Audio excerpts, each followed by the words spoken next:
Welcome to Forum 360. I am your host, Leah Love, where we have a global outlook from a local view. Today, I am so excited. We have Ms. Hrdlicka, who is the director of the Center of Philanthropy, and she is going to talk to us today about Emerging Philanthropists Institute that they have. So thank you so much, Ms. Karen, for joining us today. How are you? Great, thanks for having me. So tell me a little bit about what you do with the Akron Community Foundation and with the Center of Philanthropy. Sure, the Akron Community Foundation, there's community foundations throughout the United States, but the Akron Community Foundation serves Summit and Medina counties.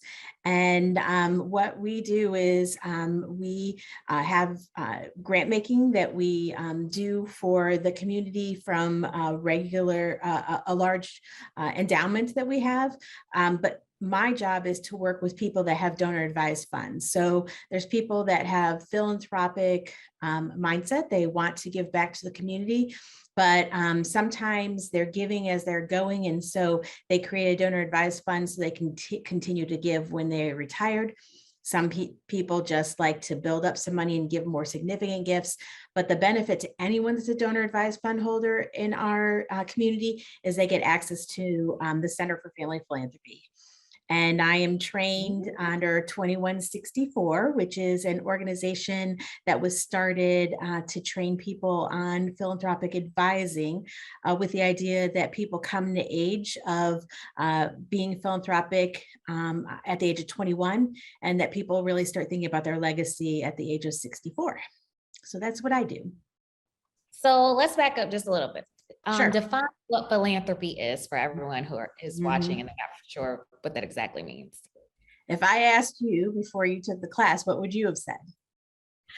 I probably would have just said people who have a lot of money who just give out to donations into organizations.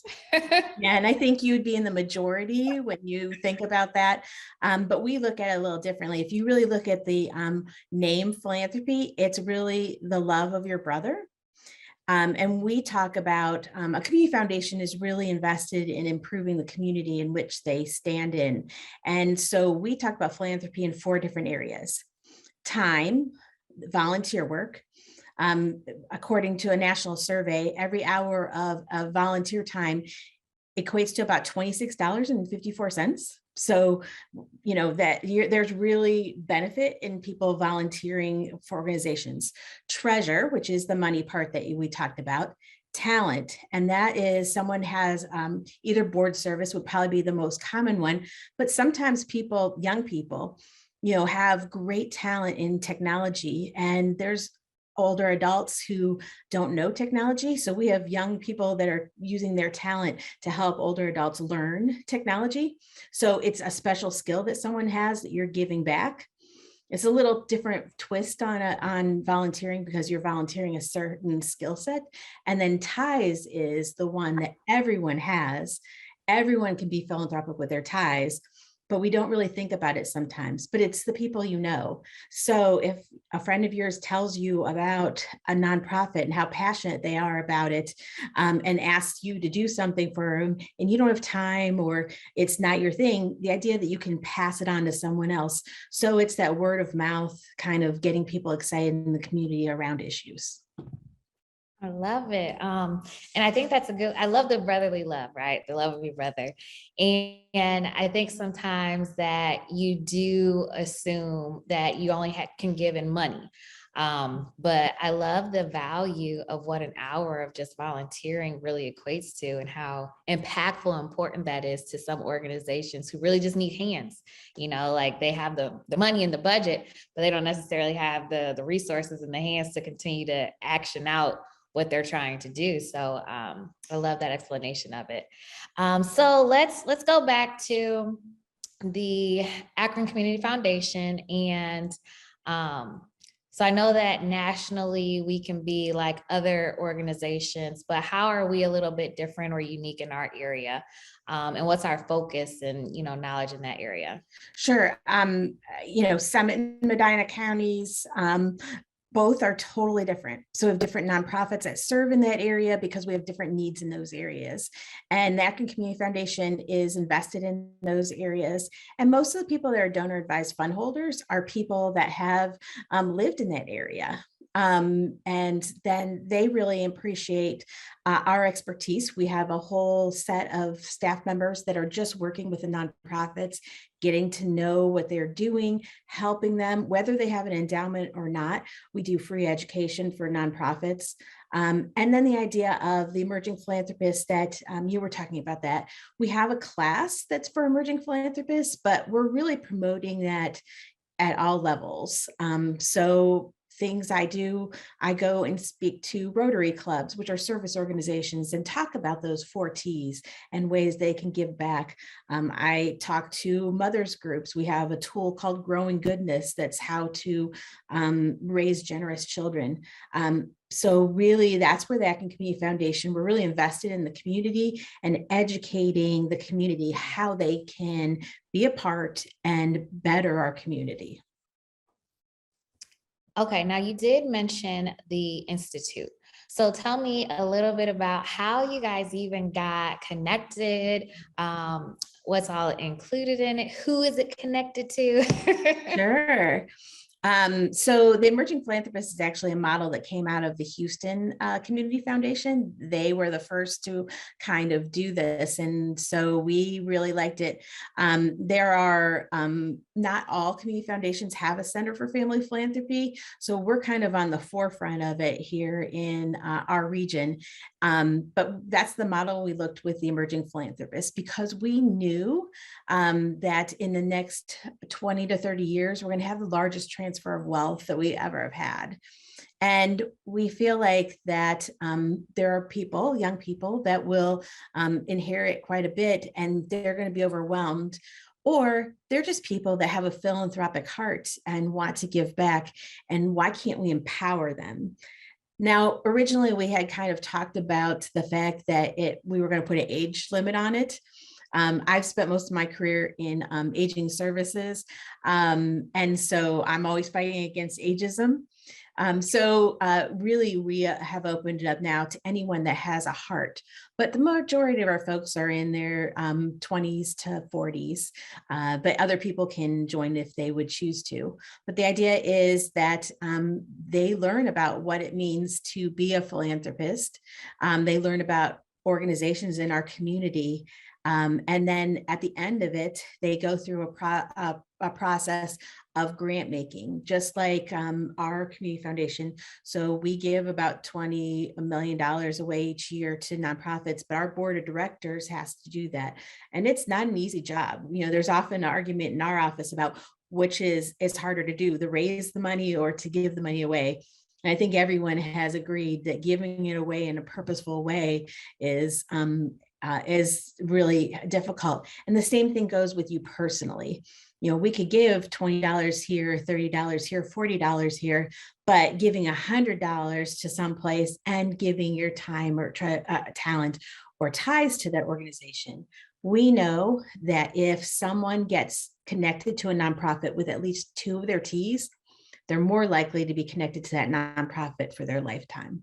So those are the things that we're teaching in this Emerging Philanthropist class, is just a concentrated opportunity. And then they get to practice all the skills that they learned in the class in this grant making opportunity. So we just graduated our second class, and they had, Leah was in our first class. And the second class was able to give away $45,000. And I think they really gave it in a meaningful way. They took to heart what they learned in the class, in that they gave with no restrictions. So, you know, nonprofits know their business. And sometimes as funders, when we give them gifts with strings, it actually is harder for them to administer. And then also another area that doesn't get funded a lot of times is in innovation. And so some of their grant making went to give some nonprofits an opportunity to innovate and do something new. So those are the things. Now, Leah, I was not here when your class finished your class, but what were some of the things that you learned in the class that you didn't know about?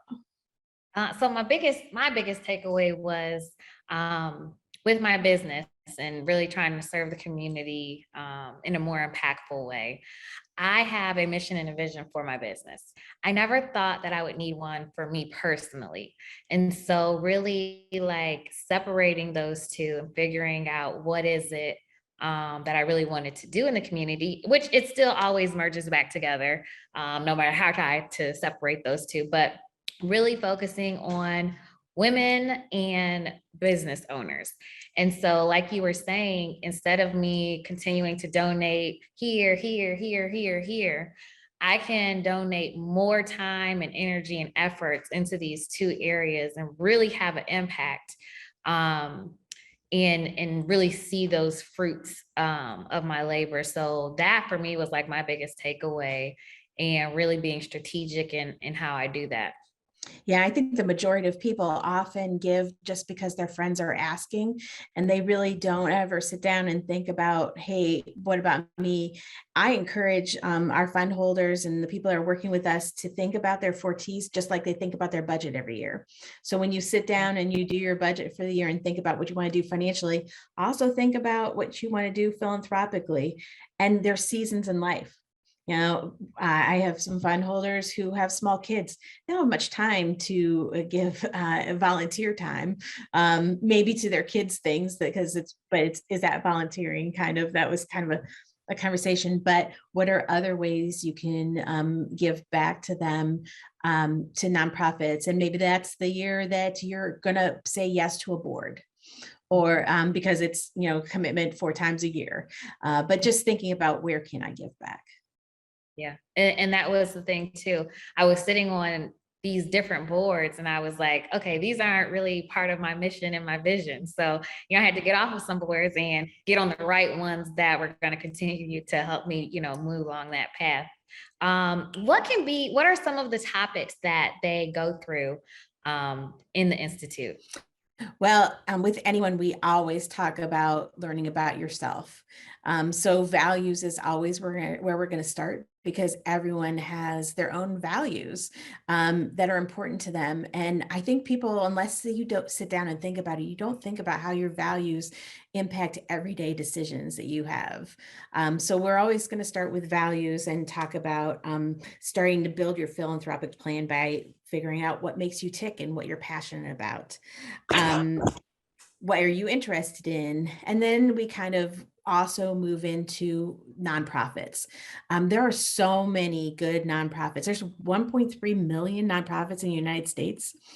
There's probably a couple thousand in Summit and Medina counties. So we highlight in our conversations different nonprofits throughout. For example, we'll have a panel that has a small grassroots nonprofit, one that is a larger one with just a regional presence, and then one national organization that has a local presence, to kind of, talk about how do they all work differently. And it's always, I don't know if this was your case, interesting to see for-profit business folks see how a nonprofit has to work, because they work very differently. Because, a business, you make the rules. Many times nonprofits have a lot of those strings attached to their funding sources. And then we talk about, how do you evaluate a nonprofit? How do you know if it's financially strong? Where can you find that information? A lot of people don't know that the IRS forms are available to anyone. So you can look up the financials for any organization. And so we teach how to do that. We talk about financial planning also. So I used to work at a nursing home, and we started a retirement plan. And I had nursing assistants who didn't make a lot of money, but they had been there 15 years and they had 100% match. And I would literally sit down with them and say, listen, you can take home the same amount of money, but have a retirement plan at the same time. And now it's been 20 years, and every once in a while I hear from somebody and saying, thank you for making me do that. But that's what not everyone has the money to have a financial planner, but the class teaches you how you can manage that and connects you to professional advisors you can ask questions to. Awesome. I love it. And if you are just joining us, we are talking to Ms. Karen Hrdlicka, who is the director of the Center for Family Philanthropy. And we are talking about the Emerging Philanthropists Institute. So you were just telling us about some of the topics that the students will go through to learn as they go through the Institute. Why in general should anyone care about philanthropy? Well, I think because it's embedded in our daily lives. We don't realize how many times most of the hospitals in the area are not for profit. People don't realize that. So anytime you go to the Cleveland Clinic or SUMA, they're a nonprofit. Imagine if you started ticking up all the places you go to, the national parks, metro parks. Some of them are semi-government, but they're also nonprofits. They're in your lives every day. And if all of a sudden they cease to exist, what gaps would there be in your life? So I think that's why people should care. And I think most people do care. They just don't think about it intentionally. Mm-hmm, mm-hmm. I totally understand that. And you had mentioned a few different types of funds that are within the Akron Community Foundation. Can you explain to us what those are? One being like a donor advised fund, or charitable checking and savings account, like different ways that they could use their finances and understanding that. Sure. So we have just general funds that people can just donate to, and they're in four types of areas. So health and human services, civic affairs, education, and arts and culture. People donate to those funds, and the board decides how they want to give those based on grants that are submitted to the organization. Then we have affiliate funds, which are usually very focused. So Lee, I know you're familiar with the Women's Endowment Fund. It was a fund that was created by women who are interested in women's issues and continues today. And there is an advisory board to that group that raises money to go into that, as well as giving money out. We have that also for the Gay Community Endowment Fund, and we have the Vernon Odom Fund, which is considered for minorities. So we have several of those affiliate funds throughout the organization that people can be part of. But then a donor advised fund is one that is an individual that puts money in it. Sometimes it's for tax reasons. Sometimes it's just because someone has a philanthropic heart. There's a variety of reasons that people will open a donor advised fund. But that's where then a donor advised fund can turn into a designated fund, which is a fund that is just set up in perpetuity for a nonprofit. But that's where we come in as the advisors. It's kind of like going into a bank and speaking to the banker and saying, this is what I want to do with these funds. Tell me what kind of bank account I need. And we help people figure out what's going to work best for you. We also, a donor advised fund is great because we have successor advisors, and that's really the reason for the Center for Family Philanthropy. I think third generation is the most we have right now, but we allow a donor advised fund to be passed on from generation to generation. So I have families that I'm working with that are teaching the younger generations about giving, and they've already funded that giving by putting money that's earning interest on a regular basis, and every year they're giving that interest away. And so the larger the fund gets, and so we have a lot of folks that put that fund in their will, because most of us are worth more dead than alive. And so when people pass on and multiple generations are putting money into that fund, the next generations have a larger amount of money to give away. And it's just a way to spur generosity in your family. And so I think it's so cool to see these third generations that are now entering college that have been brought up giving money with their family. And they're really generous people. And it's because they've thought about it and it's been intentional in their family. I love that concept. and just being able to pass that on, and then having, the place to be able to do it. Is there a minimum that they need to set that up? So it's $5,000. It's a lot of people think it's a lot of money, but it's not. And so it's $5,000 to start a fund. And personally, my husband and I started one and at $5,000, and we're just putting a little bit away on a regular basis into it. And his children and my nieces will be the successor advisor. So we're starting to introduce to them to the idea of, hey, these are the things we'd really like you to think about.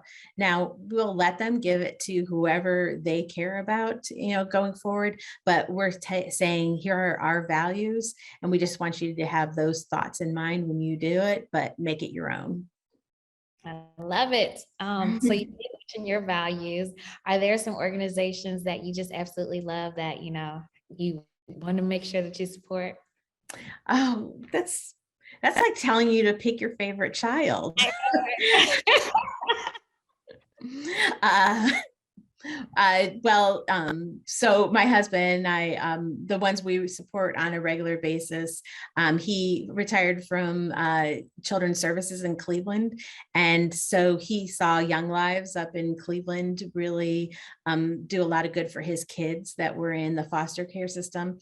So we continued to give to that organization. And our other one that we are giving to is Love Akron. We love the fact that what they're doing with racial reconciliation. And so I volunteer my time. And Limitless Ambition is one that I volunteer my time to.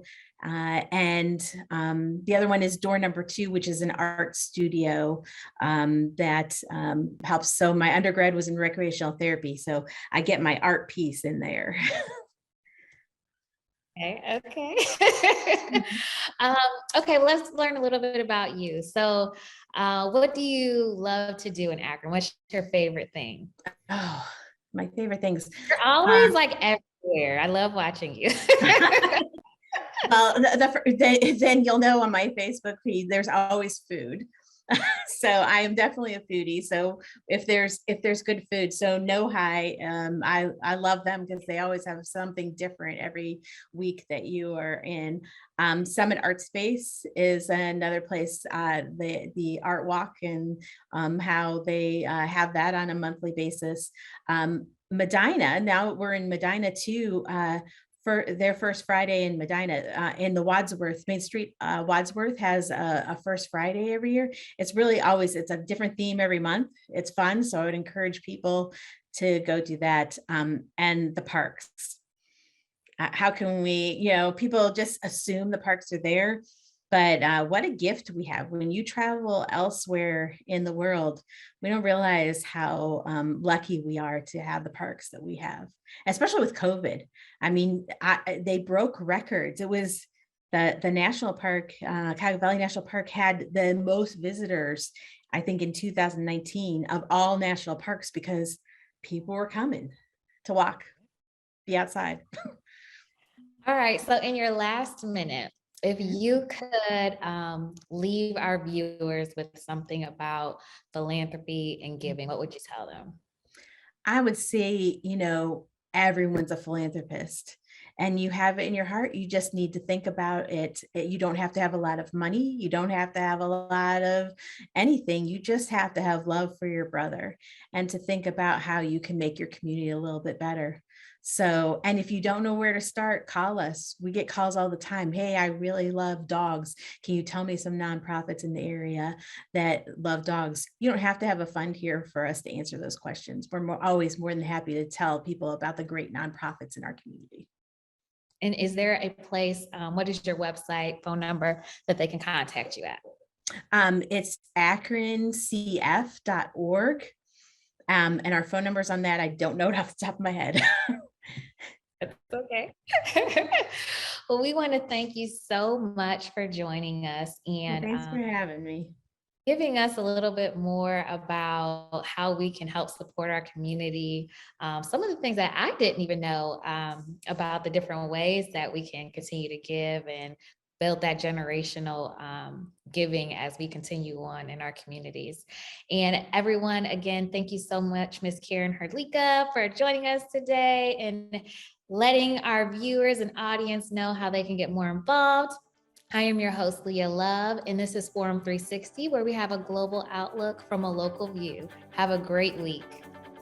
Forum 360 is brought to you by John S. and James L. Knight Foundation, the Akron Community Foundation, Hudson Community Television, the Rubber City Radio Group, Shaw Jewish Community Center of Akron, Blue Green, Electric Impulse Communications, and Forum 360 supporters.